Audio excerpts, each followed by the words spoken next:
Hey guys, how's it going? Preparing here. So today I'm going to do another Kripp casts Kripp session. It is going to be about an arena game, and I do this because I think there's a lot more stuff that goes on in the game that I don't actually talk about when it happens, and I think I highlight pretty cool games.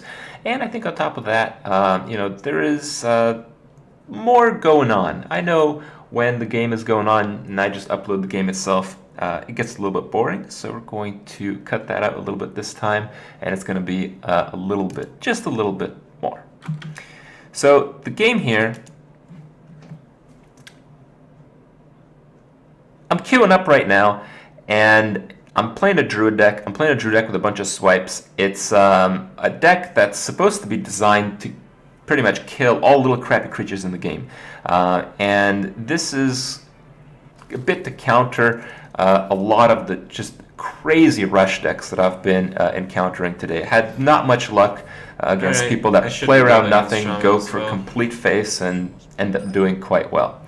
So I got a pretty bad hand here. Just early game against Shaman, because one thing that nobody can beat except mages is the spawn a bunch of useless shit while the opponent has exactly no creatures, and then Flame Tongue. The Mind Control Tech is a really big card here because if I do fall behind, it gives me an option to come back suddenly in the game.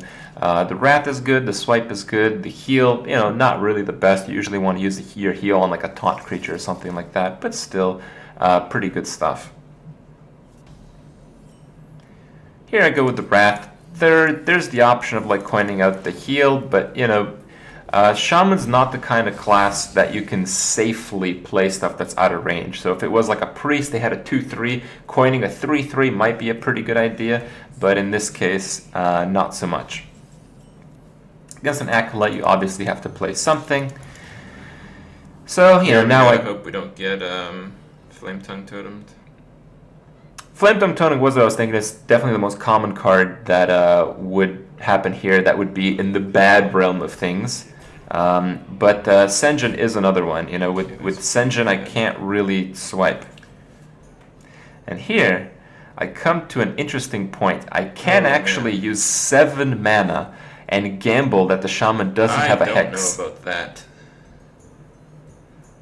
It is a bit agonizing, because if you make this play... How heavily do we want to play around Hex? And they have that Hex. If I make this play and he has Hex, I have to rely on MC Tech to save me.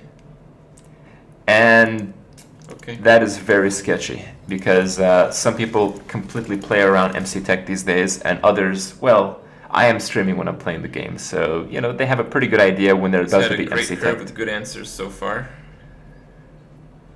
But if there's no Hex, I should be fine. You guys also keep in mind that prior to this game, I think I lost like 4 mage matches in a row to like turn 1 or turn 2 Mad Scientist. So I'm a little bit tilted going into this. No Hex? A little bit. You have 2 lightning bolts? 2 lightning bolts would be an answer that would be quite strong here. Earth Shock also pretty strong, and Forked Lightning kind of acts lightning bolt. So here he has the option to clear the board and end with a 3/5, but he decides against it, which is actually a very, very strong play. It's killing the 3/1 with a 3/5. See, he almost didn't do it. The reason it's so strong is here, if I don't have a removal for the Sen'jin, I'm actually screwed.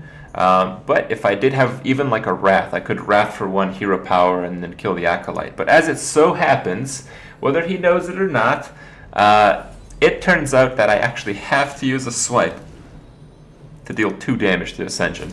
And while doing that, I pop a card on the Acolyte. It feels kind of wrong to make that play, and it's also risky because if the opponent has another 1 damage spell, it also puts me at a loss. But, in this stage, you really have to very aggressively fight for the board against the Shaman. No taunt, no taunt, no taunt, no taunt. Oh my god! Oh, I just Flame Tongue!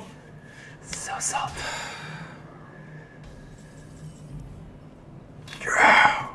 Fuck yeah. See, when the opponent draws a really powerful card that counters my play, it's luck. But when I draw it, it's skill. So my lucky opponent just got out-skilled there. Something useful there. Yep. absolutely outskilled. Fire Elemental is the best thing here. Fire Elemental wouldn't even really be that good without a backup, because if you did Fire Elemental and I did War Golem, I'd trade favorably. Oh, that's not Fire Elemental. Stormpipe Commando, it's interesting that he played it with the Loot Hoarder, because if he played it with like a Totem, I couldn't actually clear the board. And whenever the Shaman is left with creatures on the board when his turn starts, that's a good position for him. So because he played Loot Hoarder, I'm able to clear. In my opinion, I think doing a Totem there would have been much better. Even still, though, because I had to use the Rat, because I had to use the Hero Power, I didn't have much mana left to actually cast a real creature. Card-wise, the lives are high enough that it's irrelevant, even though he's winning by a bit. It's all about if he draws like big cards. Like any turn I get Fire Elemental, I'm pretty screwed.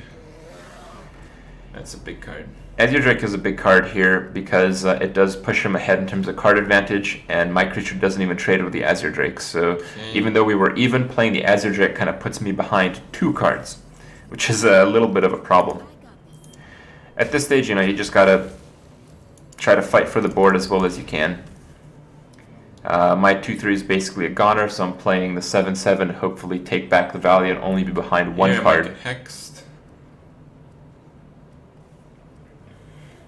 First card is not a hex. Hex would have to be later because he didn't have it. Keep in mind, I've been very lucky this game. My Ancient of War survived the Hex test. Big game, I instantly lose. Actually, if he has any good answer here, I lose. I drew the swipe when I really needed it to combat the Flame Tongue Totem, even though earlier on the cards really matched up in his favor. Totem again. I ended up doing some top decks of my own. Faceless. The Totem here is brutal. The Shaman random Totem thing can really get out of hand, and it's been getting a little bit out of hand this game.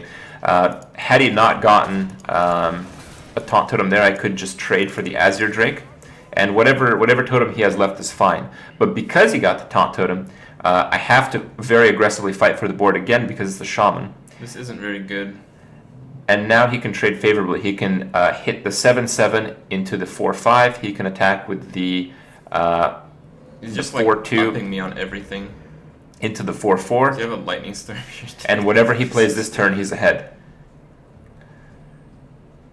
So I don't really anticipate much what's going on here, but he ends up going to the Cult Master, which seems to be even worse. Earth Shock for 3. The 3 Earth Shock is kind of weird. I mean, you really didn't need to do that. You can just sacrifice your creature. You can draw cards. Give me another card. The creature number can be the same without casting the Earth Shock, and I think this is a little bit of a misplay, but I think it comes from the fact that he rolled the spell damage totem, so it looks like exciting, whoa. And then here, something else happens that's pretty weird. First, he plays a 4th creature, so it allows me to MC Tech. Such a stupid play. And he went for face, so now I have an additional creature. If he killed the Yeti, I'd have to trade the 4/4 into the Cult Master. Well, the MC Tech, this is not an MC Tech highlight, guys. Of course it's going to get the worst one possible. So here again, I am going for creature count. I just want to have more creatures than him. I realize I'm going to be very low on life after this. I mean, I could have killed the 7/7, but doing so would have been very damaging for my board. And I couldn't MC Tech and play the Iron Bark. If I did MC Tech... This positive day is not working! Oh. Everything is going wrong. Oh, poor little Kripp. Everything. At least I know he doesn't have Lightning Storm unless he just drew it. I couldn't MC Tech and Iron Bark. It's better than that shitty Earthshock play. And MC Tech there half the time would have been extremely powerful. If I got the Cult Master, I could have sacked into the 7/7, drawn 2 cards. If I got the 7/7, the game is basically over. But because I got the crappiest one, it's not the easiest type of finish here. I have 4 spell power right now. Ends up going for a killing creature with a Rock Biter. Is a 3rd Earthshock. Earthshock number 3. This is very unusual. I mean, Earthshock is an okay card. 1, maybe 2. 3 is something you very, very rarely see. Well, this is a pivotal turn. If this doesn't work, I die.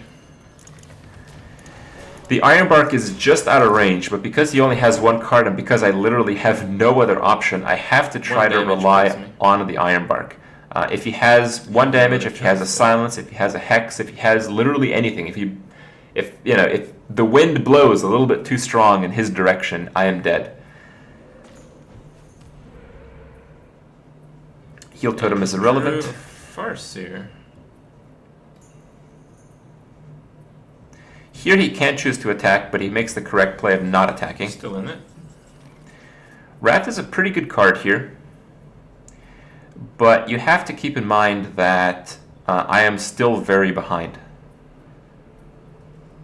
So even though... There's some greedy shit I can do here. Technically the safest play is to kill all but one of the creatures. Okay. I'm gonna do it. I opt to do the Wrath for 1, which is essentially 2 because of the spell damage, so I can draw. And this play leaves him with a heal totem on the board in addition to the rest. Here, I choose not to heal the Ironbark after killing a creature. Because even though 1 damage is pretty high, because I healed myself, I won't die to the 7. I won't even die to a Flame Tongue. The Flame Tongue, if the totem kills the Ironbark, the Venture Co. hits for 9, and I'm at 10. And yeah, the opponent not having an Earthshock is a little bit of a problem here. So if Ironbark doesn't do anything. If you keep in mind, he didn't have to use... So if he can kill the Ironbark, I won't die to the 7 damage hit. He didn't have to use the second Earthshock. Corehound. Oh, really? And again, this is a misplay. The Corehound makes it so I have to trade off more than 1 creature unless I want to take 9 face damage, which you absolutely do not want to at this stage in the game. But what he could have done is he could have sacrificed his creature first, making the Corehound cost 3 less mana, allowing you to totem as well. And if you totem, you have another creature on the board. Here the idea is you want to armor up as much as possible. I was thinking of saving the Panda for the 4/6 when it gets damaged to act kind of like a heal, and that play is a bit more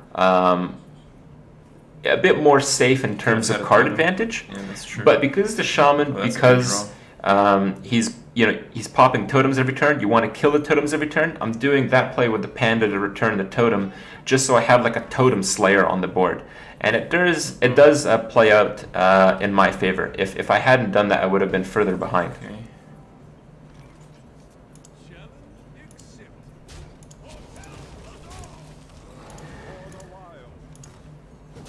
I opt to kill the Violet Teacher just because freezing the 2/4 here means that I can much fewer cards almost certainly play safe. Almost certainly kill it with the 4/3 that can't be targeted. And because I've checked for Lightning Storm, he would have had it several turns and played it if he did. It allows me to essentially get another free card next turn. That's convenient. Here I draw an Auctioneer, which is pretty interesting, but because I already have a board of creatures, I was considering not playing it at all, and I think this is the best consideration, knowing that in my deck, which I only have maybe 11 or 12 cards in at this time, I haven't drawn... at least 1 Wild Growth in my deck for the Gadgetson. I'm actually pretty sure that I haven't drawn either Wild Growth, and Wild Growth, when used with the Gadgetson Auctioneer, draws you 3 cards instead of 1. I hope not. So it's kind of like 2 cards literally for free.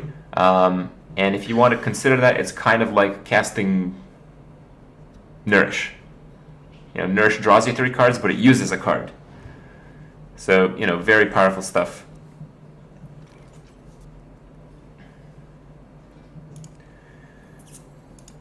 Pretty good creature. Here, again, I was considering sacrificing the 2 creatures at 1 health instead of the 5/4. But the creature number is so important in this matchup for totem slaying that I didn't really want to make that trade. At this point of the game, I'm actually very far ahead because I have that totem slaying still die creature. Like some Wind Fury, Rockbite, or something kind of deal. Mana Tide. Oh my god. That's scary.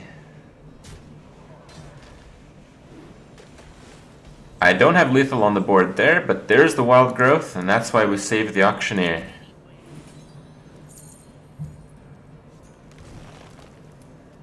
Oh, so sad. Oh my god, I'm one off lethal. One off lethal, one mana off lethal. Same story all the time. That does it.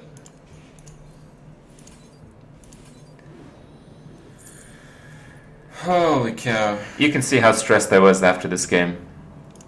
It's very stressing to play against opponents who just go face, face, face, face, face, seem to have very little strategy involved, Man, what a difficult and game.